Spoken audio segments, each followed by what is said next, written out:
This is Kayla Lang. This is my PowerPoint presentation for Module 12 of EDL 850 on tort liability. This is my third attempt at this, so hopefully this one actually works and my computer decides to save it. As far as tort liability is a civil wrong that addresses the duty, breach, and injury sustained to one individual as the result of another's conduct. This usually happens when it was an unintentional injury that was the result of an action or lack of action from another person. We as teachers are liable for different situations, depending on the circumstances, when students get injured at school or at practice or on the premises of the campus from either us not taking action or taking action that led to the injuries. So we are going to take a look at some cases where teachers and districts were held liable, and other cases where they were actually held not liable based on different circumstantial evidence.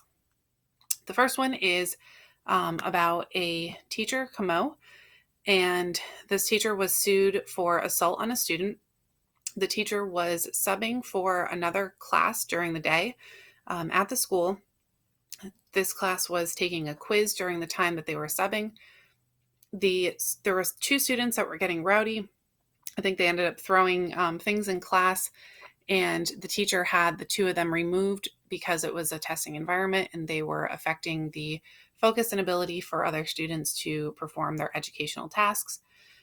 The third student, Frame, then started acting out after those two students got removed. Camo told the student that he needed to leave the class 2 or 3 times. The student refused to move. The teacher went over to physically remove the child from the classroom. Upon grabbing the student's arm, the student lost his balance, fell into the podium in the blackboard, and ended up getting injured.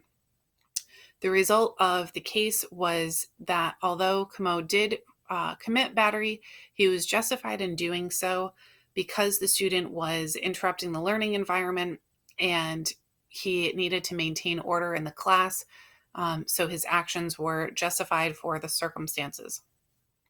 This is a situation that I was surprised by the result because in our district, the policy is hands off, that you should not be putting your hands on students for any reason whatsoever. We have teachers in the building that are trained to do physical restraints on students, and they are the people that we are supposed to call in case we have a situation that a student needs to be restrained or removed, and we are not supposed to put our hands on a child at all. So this is a situation that I would hope that I would never be in, because I would not put myself in the situation of physically grabbing or restraining a child without having the right certifications and background for it. Another case was about a 10-year-old boy who was at school for summer school. In between classes, he left the premises of the school, went down the road, ended up getting hit by a motorcyclist in the crosswalk of an intersection, and the mom sued for negligence. The result in this case was that the school was not held liable for negligence and the injuries sustained. Even if there was negligence for not knowing where the child was, the injuries that were sustained off the premises were unforeseen circumstances that the school had no control over and would not be able to protect the child from. They said that the student using truancy to just vacate the premises ended up having or holding the same liabilities as if the student were properly dismissed. They were off the school grounds and the school was no longer liable for them. We have had cases in our district where students have left the premises and have run down the road. We are on kind of a main drag, and one of these students was from the autism program.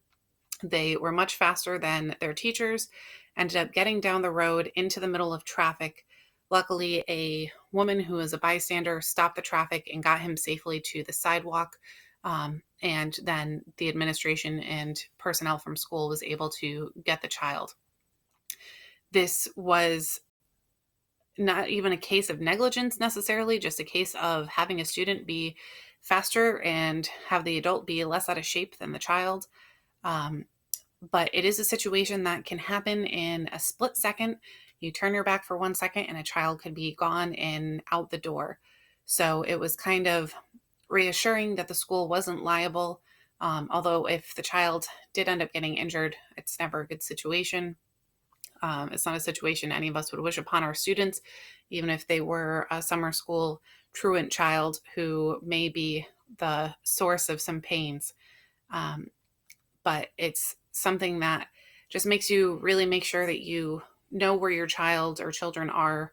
And if you have a student that was supposed to show up for class and hasn't shown up, or and a few minutes have passed, our policy at our school is to call down to the office and let them know, so they can either send someone out to circulate the school building to try and find them, or to check the video cameras in school and see if they can locate that student.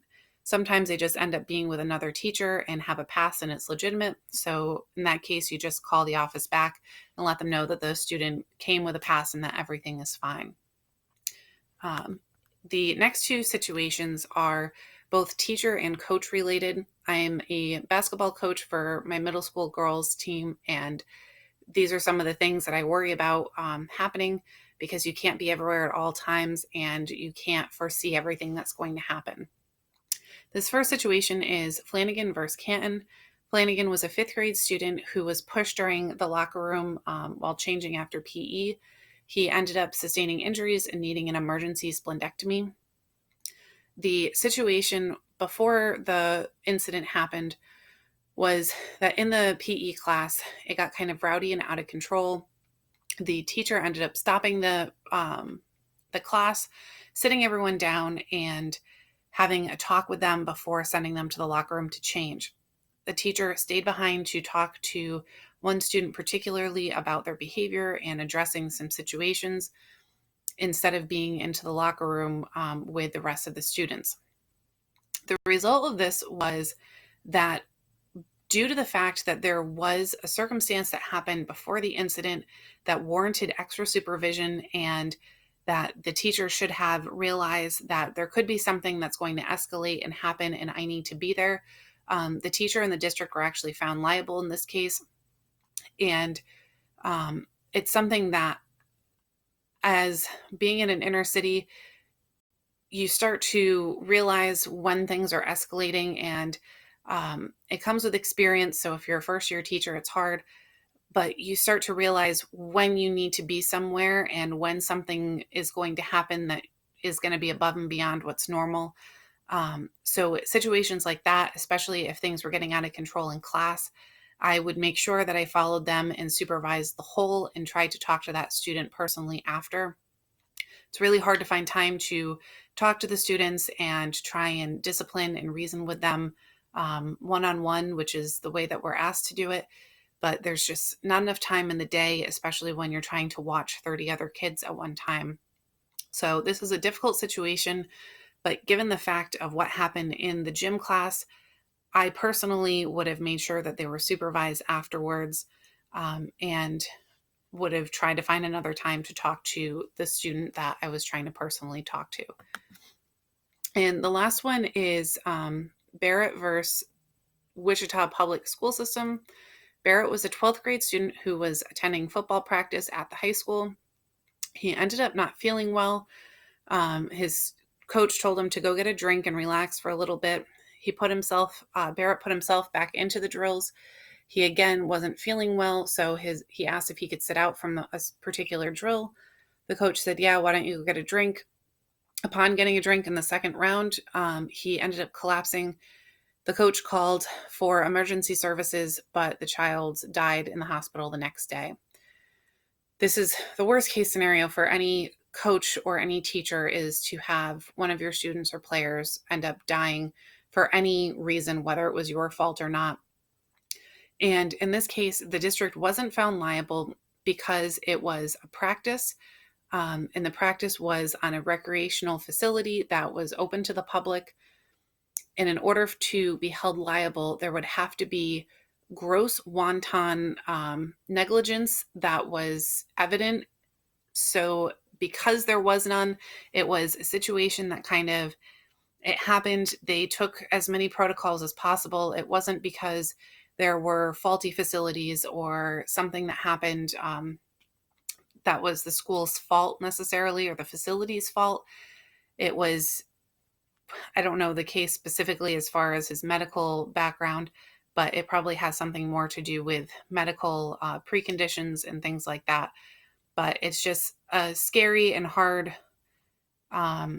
case to read about because it could happen to any of us at any time.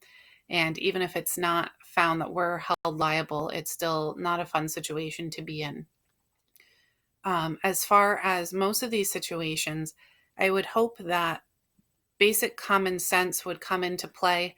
I think that the coaches in this case handled the situation just as I would, of letting them take a break, cool off. And if there's something more than that, you contact their parents.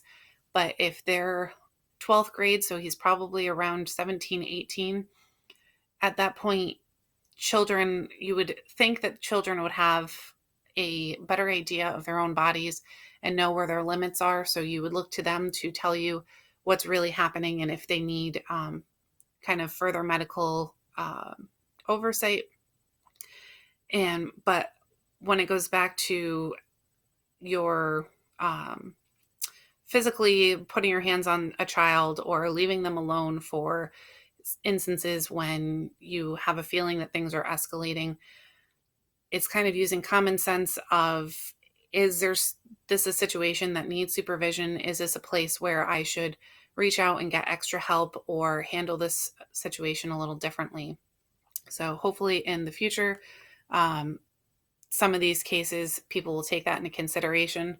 It is hard when we're in charge of so many students all the time and need to supervise and be in charge of everything. So it does get to give you situations where injuries that weren't intentional or weren't foreseen happen.